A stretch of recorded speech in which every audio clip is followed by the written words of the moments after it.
Now we're on the top 5 Minnesota Timberwolves of all time. This one's a little bit interesting. And hey, we're continuing down this list. We've made it through the letter M.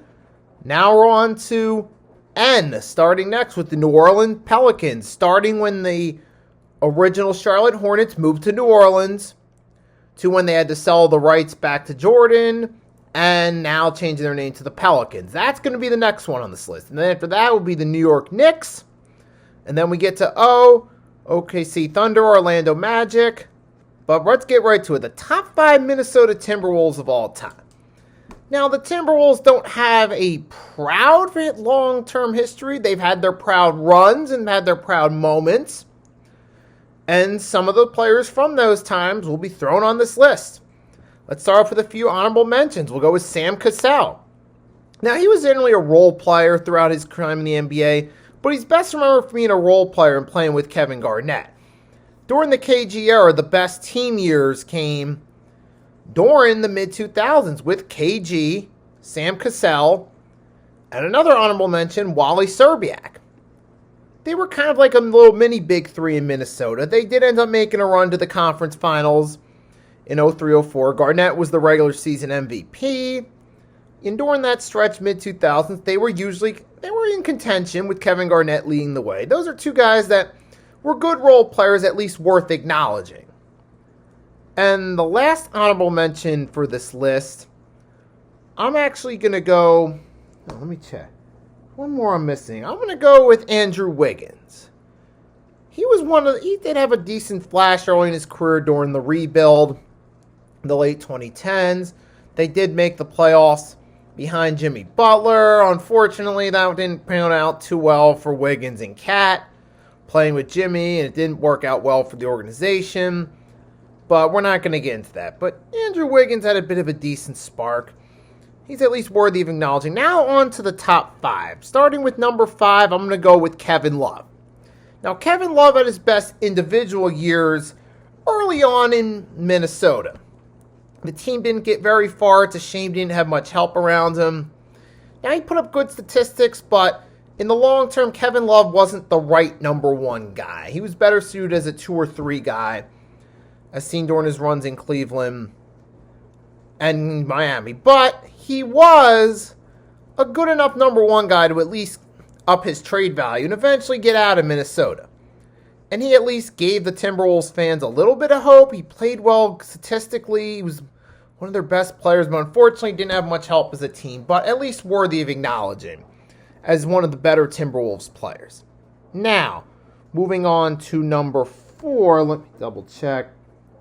We're going to go with Stephon Marbury. Now, this was interesting because Marbury was one of the better offensive players of his era, but I needed to find the right team to fit him in. I feel like the Timberwolves were that. Now, early on in his run in Minnesota, he was in contention for Rookie of the Year. He did start in 2 different playoff series during his time in Minnesota behind Kevin Garnett. And KG and Marbury, for the time they were teammates, they were a pretty good 1-2 duo. Now, when I look at all the teams Marbury played for, I feel the one that stood out, the biggest impact he had on a franchise was early on with the Timberwolves, between the T-Wolves, the Suns, Nets, Knicks. So that's why I got him here, number 4. He's a good offensive player, a couple-time All-Star. Now, those came later on with Phoenix, with the Nets, and then with Phoenix, but he was still a good player for the Timberwolves in the late 90s. At least played a role in them in their early window to possibly win a championship during the KG era. So for that, I got him number 4. Now, number 3, I'm going to move on, put Karl Anthony Towns. Now, he was the number 1 pick in the 2016 draft. He played a role in the Timberwolves making the playoffs in 2018, and then he played a role in the early Anthony Edwards years as the team transitioned from Cat to AE. They made a run to the conference finals last year with Karl Anthony Towns on the roster. Had a couple other playoff appearances with him as the number 2 behind Anthony Edwards.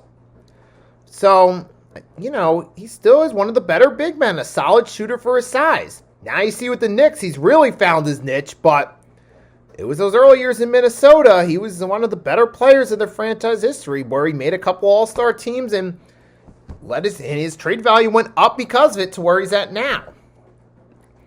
But yeah, one of the better big men of today's era, and really the second best big man in Minnesota Timberwolves history.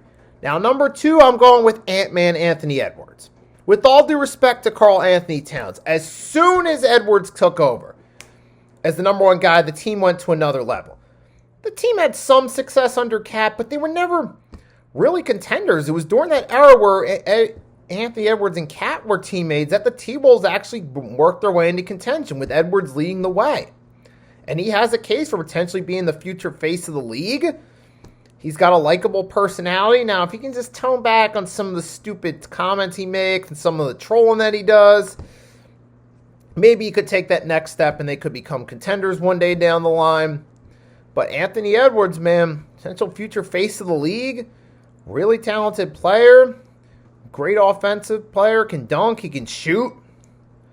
Definitely what you need in today's NBA. And Anthony Edwards is that dude in the face of the franchise for the Timberwolves. And maybe one day, after a full career, he could be the greatest Timberwolves of all time. But as of today, that honor goes to one man only, Kevin Garnett. What can we say about him? He led the Timberwolves to their best run in franchise history in the late 90s, early 2000s. To date, won a regular season MVP, multi-time All-Star, led them to the conference finals in 2004. He had his jersey retired by them. Easily, Kevin Garnett, the greatest and most dominant Minnesota Timberwolf of all time.